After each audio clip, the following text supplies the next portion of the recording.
Welcome back to the channel. So will your ex have doubts after the breakup? Are they having doubts after the breakup?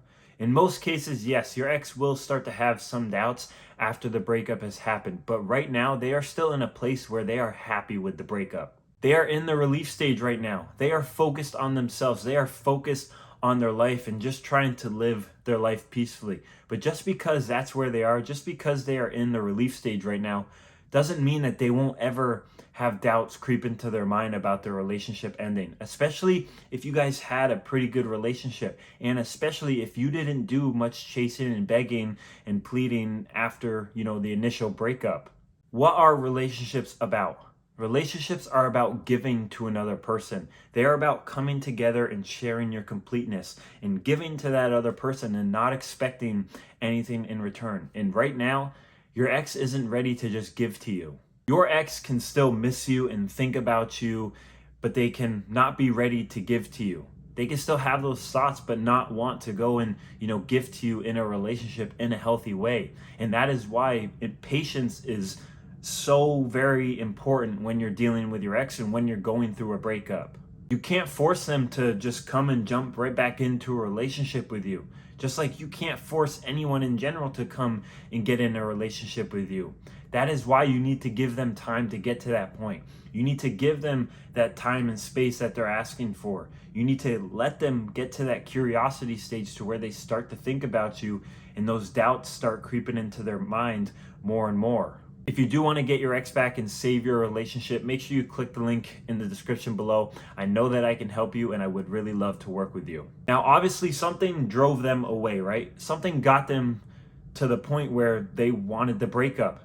Something negative started happening in the relationship that drove them to the point to where they wanted to no longer be a part of this relationship. Whatever the case may be, whatever may have happened that caused the breakup.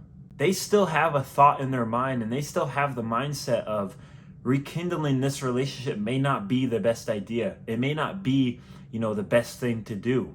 So they are still thinking about that. They are still trying to weigh out the pros and cons, and those thoughts are going through their mind. They want to make sure that it would be a good choice to jump back into this relationship with you. They want to make sure that it would be a good idea to start working on things with you and really try and see if this relationship can be rekindled. To get your ex back, you have to start with no contact. There's just no other way around it. And you may already be in no contact, but are you doing it for the right reasons? Are you doing it for yourself, or are you just in no contact to just wait around and wait, 30, 60, 90, 120 days to get your ex back? Because if that's the case, it's not going to work and you're not going to hear from them. You have to start with no contact and doing it in the right way. There is no sweet talking your ex to try and get them back in your life. It's just not going to work that way. There is nothing that you can do right now. There's no action that you can go and take to try and sway their decision to be with you. They have come to an emotional decision to end their relationship, and you can't change that decision with logic. Most of the time, logic, trumps emotional decisions, or actually, to be honest, maybe even not, because sometimes nowadays logic doesn't trump emotional decisions. But in this case especially, logic won't trump their emotional decision to end the breakup. For them to actually be curious about you and start wondering about you, you have to be very strict with no contact. That is what's going to get them thinking about you and missing you. That is when their doubts will start to rise up about the relationship. That is what's going to, input more doubts and get those doubts creeping in their mind more and more about if they made a mistake of ending the relationship, if they walked away too soon, or, if they're going to lose you forever. By doing this and by actually sticking to no contact, by leaving them alone during the breakup, not worrying about what they're doing to, the best of your ability, because you are going to think about it and that's okay, but not taking action on that, not trying to be around in their life more, you are showing respect, and you are showing respect for yourself. And when you do that, when you respect yourself, they have no choice but to respect you as well. You need to actually be taking the road of self-respect. You have to respect yourself and not chase them, not beg them, not pursue this person that told you they don't want to be with you anymore. If you don't do that, right, what's going to happen? If you chase, you beg, and you continue to try and do everything to get them back and show that, you're still desperate for them and everything that you do is directed towards them to get their attention, what is that going to do?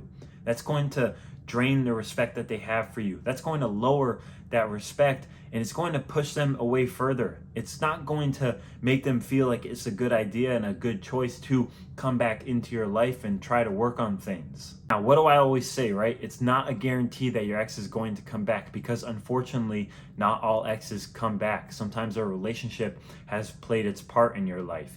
But when you are patient, when you are very strict and no contact, and you show respect for yourself, and you don't try and chase them 24/7 and just get their attention all the time, and you actually just leave them alone and let go, and show that you can walk away, because walking away is the strongest negotiating point, then that is the best chance that you have at getting them back in your life, at getting them to wonder about you, getting them to think about you and feel the loss of you.